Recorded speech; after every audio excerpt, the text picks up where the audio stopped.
Chris Sims, who played college football. He had a cup of coffee in the pros, and he's turned into a pretty good football analyst. He came out with his top 40 quarterback countdown, and he's got Brock Purdy ranked number 17. And many people think that that's too low, and I'll allow Chris Sims to come in and explain why he has Brock Purdy down at number 17. We showed a highlight package yesterday of Purdy on our PFT show. And the thing that I always come away with is go, look, there's no defenders in the screen in some of them. And we're going, oh my gosh, this is so amazing. And I'm going, guys, it's not that amazing. Really, they were in a room all week and Shanahan said, hey, we're drawing up this play and it's going to screw them over. And this guy's going to be so wide open, it's going to be a touchdown. And we have fans that are putting that stuff on a pedestal. Like, he's the only guy in football that could do that. He's the only guy that could listen to Shanahan say, throw to this guy, he'll be open. And he did it, right? And they have a lot of that in their offense. That's Chris Sims from the Chris Sims Unbuttoned podcast via NBC. So he's discounting what Brock is doing because Kyle Shanahan is so good at scheming guys open. Do you think this is a fair way to rate a quarterback? Is Brock Purdy the 17th best quarterback? Is that a punishment because he has a guy who schemes wide receivers so open that the thought is that anybody could do what Brock does? I mean, obviously I would defer to a guy that played in the league and has been around football his whole life with his dad. But I would say that when 6'6" guys that weigh 300 pounds and run a 4.4 40 are chasing me, that it still takes some sort of ability, both mentally and physically, to avoid the rush and get the ball to the right guy. Like, I don't think anybody can do that. There takes a certain mentality, a certain poise, and a certain calmness that we saw a lot here as 49er fans over the years that maybe we take for granted. But to get to that guy, it's not like just he locks in on one receiver every play and that guy's wide open every play. And that's what he just made it sound like. It's not like we watch Brock Purdy every Sunday, every play, intently because we cover him and because we're fans. And it's not always that. It's this guy's not covered. This guy's not covered. Oh, there's Kittle over the middle of my third choice. I'm going to wing it down the middle and throw it right on the money.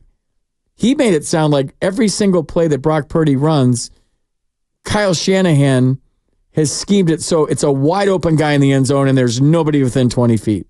Like, that's irresponsible if you ask me.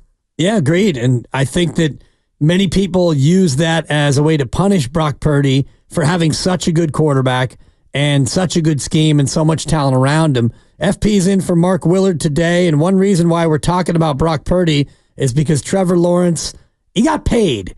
He got $55 million a year as an extension, which comes out to $275 million, $140 of which is guaranteed. And so we're starting to look ahead to the Brock Purdy extension a little bit as far as what that would mean to the 49ers at the end of next year when Brock Purdy becomes extension eligible. Is Brock going to get more than Trevor Lawrence? Is Brock better than Trevor Lawrence? Larry in Chinatown is going to weigh in. What's up, Larry? You're on with FP and Dibs.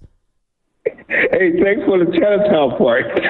But listen, this is how I feel about that whole scenario. Listen, Brock Purdy, I get it. He was a last draft of the last pick of the draft. I got that. And on the other hand, Trevor Lawrence has not won anything. He's at what? I mean, remember the Raiders when they drafted that guy out of LSU? They paid him all that money, and look what happened. He couldn't even. Excuse me, that word. Did you get hit? I hope you didn't get hit. Huh? Did you dodge that bus right there? Nice job. Oh, that's a truck roll by. Oh. But my point is this. Even worse. If I'm going to pay a guy that kind of money, he has to show me he can win in big games when it's counted on. Brock Purdy has shown us that 3 straight years until he got hurt that first time. That's what I'm saying. But to give a guy that kind of money who hasn't proved nothing, I got it. He's with the team. He's got a good arm. He's a first-round pick, blah, blah, blah. But how many times have we seen first-round draft picks pan out, get all this money, and pan out to be nothing? True. Okay? On the other hand, Purdy, on the other hand, a guy who, to this day, the NFL so-called analysis don't give this man no credit. It's not another thing when they were talking about that Callahan scam. Well, gee, it's a funny thing about that. Purdy is the one that's has to make those plays. Purdy's the one that has to put the ball on the money. If Shanahan's not there, he calls the plays. But it's up to that quarterback. When that coach makes the plays, he's able to execute those plays to the T. And I'm sorry, that's what Purdy does. With that, I'm out. Thank you, Larry, and be safe out there on them mean streets. And that ultimately is what every quarterback is charged to do. You get the play, you run the play, you execute the play. That's your job as a quarterback. And so if you happen to have a play caller who is one of the best, if not the best in football, and you are surrounded by talented guys who go out and they win in a play, then yes, it still is up to you to deliver the football to the guy who's open and make the play work. The other thing that Chris Sims said, and I want to play this FP because it's going to make you mad and it's going to infuriate everyone. Good. And if you get mad, 888-957-9570. But Chris Sims, I don't scream though. What's the point, right? I don't know. We're talking about sports. You guys all scream here. I got to start screaming if I'm going to work here more. You may want to ramp it up a little bit. Yeah, maybe. And I missed the big. I'll never scream on the air. Missed the scream off on Tuesday. I wasn't here for it during the handoff thingy, as you like to call it. Yeah. Chris Sims taking another shot at Brock Purdy, talking about elevation.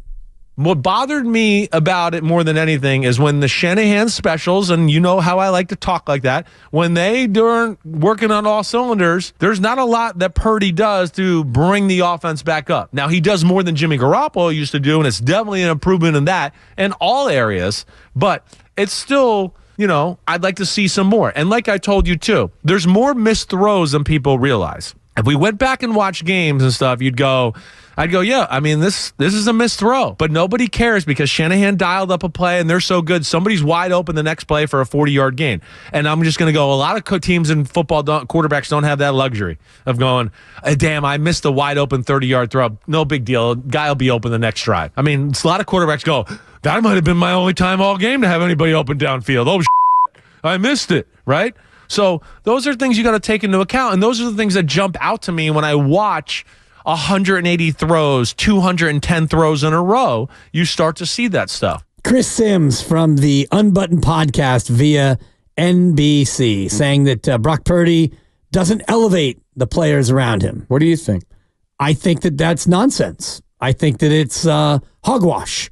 I think that it's horse bleep is what it is, because the quarterback is only as good as the protection around him. And when the protection breaks down, can you still make plays when everything's going wild? And I see Brock Purdy more than 180 throws, more than 210 throws.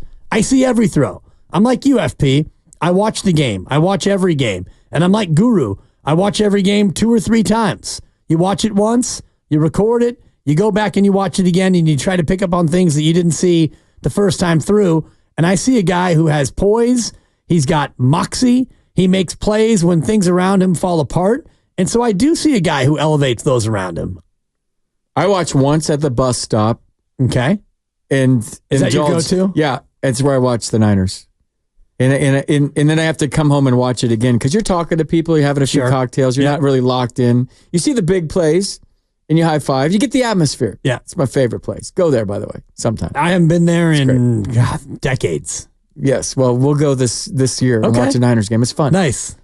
And then I watch at home the next day, the next morning, wake up and rewatch because maybe your focus wasn't as good as it should have been. Yeah, fair enough. Having fun. And I'm with you. The one thing that blows my mind, I know everybody in their car that's a Niners fan is going to agree with me on this, so I'm not worried about this take at all. And even if you don't agree, whatever.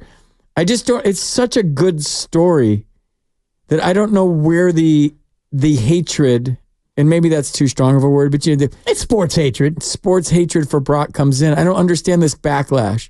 It's such a good story. And now because he's had success and he's climbed the highest mountain and he's beaten all the odds and he got to the NFC Championship game and left his arm on the floor, and then he comes back the next year and gets to the Super Bowl after the surgery, that there's people like Chris Sims that really want to devalue and take something away from what he's accomplished. And usually in our country, the Cinderella story and the beating the odds and the salmon swimming upstream to get to the top of the mountain, which that would be hard if you were salmon to swim upstream and get to the top of the mountain, which is a bad analogy. Hang in there. But you know what I'm saying. usually we celebrate that, and I just don't. I don't get it. I don't know which America you live in, but our society's changed. Yeah, I guess our society's changed. And I'm super positive, and I like to see the good in people, and that gets me in trouble a lot. I have to admit that. But like, this is a great story, and it's still being told. And for people to like nitpick and be buzzkills about Brock Purdy and what he's accomplished, and to try to give the credit to Kyle or whomever, that's fine. But like, to take away from what he's accomplished so far, I don't know. It bothers me.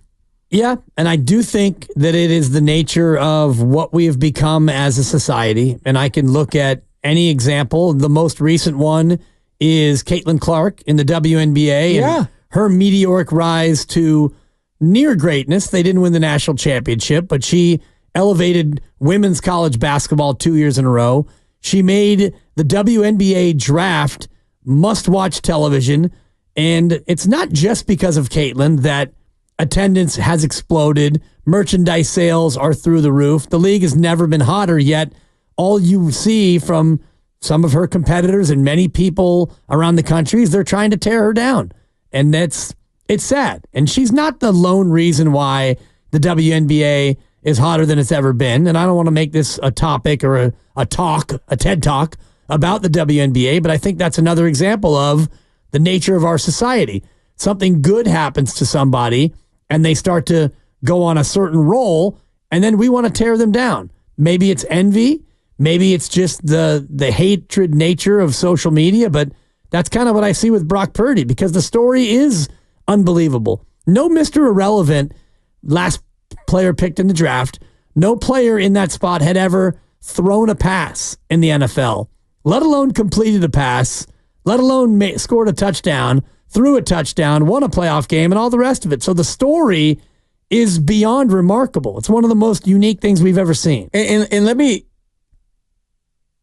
be very frank here and say, like, I don't think he's the greatest quarterback ever. There's times when I look at him and I go, ooh, and I have doubts.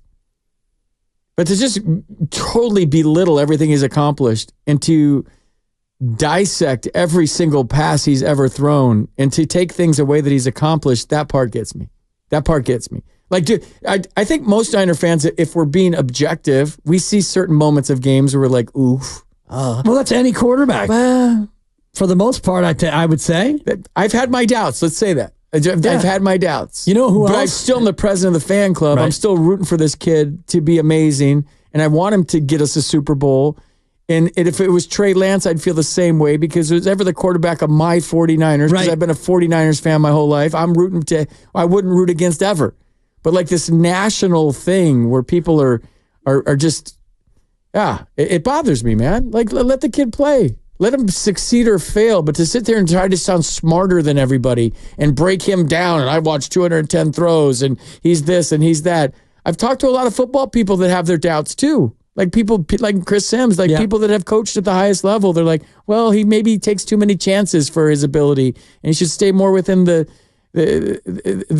offense. And when he goes rogue, I'm worried about it. And if he gets more confidence, he's going to go rogue more often and try to create. And that's where he's going to get in trouble because of his arm strength and his size. Okay, I get all that. But like, to sit here and just like take away from what he's accomplished, and maybe that's a good thing. If we're looking at the 20,000-foot view of it, maybe that's the gas in his tank. Maybe that's the fuel he needs. So he's got a lot of fuel. Thank you. Keep bringing it on. Yeah. Keep bringing it on. Like, maybe that's what he needs. He wants to hear this. He wants to prove you wrong. All right. So maybe it's a good thing. If it's a good thing. I just don't understand it. Well, you might understand this, because Chris Sims had more. And this one may be the most inflammatory of them all. And 888-957-9570 if you want to weigh in. Chris Sims, who is of Pro Football Talk. He also has a podcast, Unbuttoned Podcast, via NBC, the Chris Sims Unbuttoned Podcast. And he said, well, if the Niners had a different quarterback, they would have a Lombardi. I'd fall into the comment again of with Jordan Love. If Jordan Love played in the Super Bowl, the 49ers would be the Super Bowl champions. That's what I would say. Wow. He would make some of those throws that I'd go, wait, just hop and do this, and he's open. It's a touchdown. Why do we have to keep staying here just because our body has to be in the position to throw this guy? And he's not even capable of doing some of that stuff. So, again, it's really good. I don't want to get messed up. Above average starting quarterback in the NFL. I mean, yes, he's damn good, but there's some things still. If you went back, okay, Jordan Love had the 2 interceptions at the end of the game. Jordan Love in that game played better than Brock Purdy. I mean, Brock Purdy should have thrown 7 interceptions in that game. He got lucky that night. We'd all be talking differently if there's Green Bay could catch.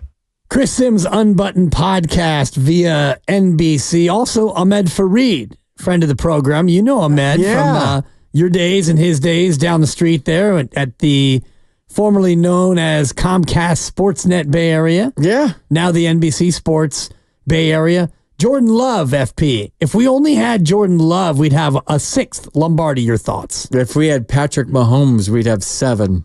At least. Not 5, not 6, not 7. Yeah, whatever. That's not even worth a comment. If Josh Allen were the Niners quarterback, how many Super Bowls would they? I mean, we could play this game all day. Chris Sims has Jordan Love ranked number 13 on his quarterback countdown. Brock Purdy is number 17. 888-957-9570. Raymond is in Walnut Creek, and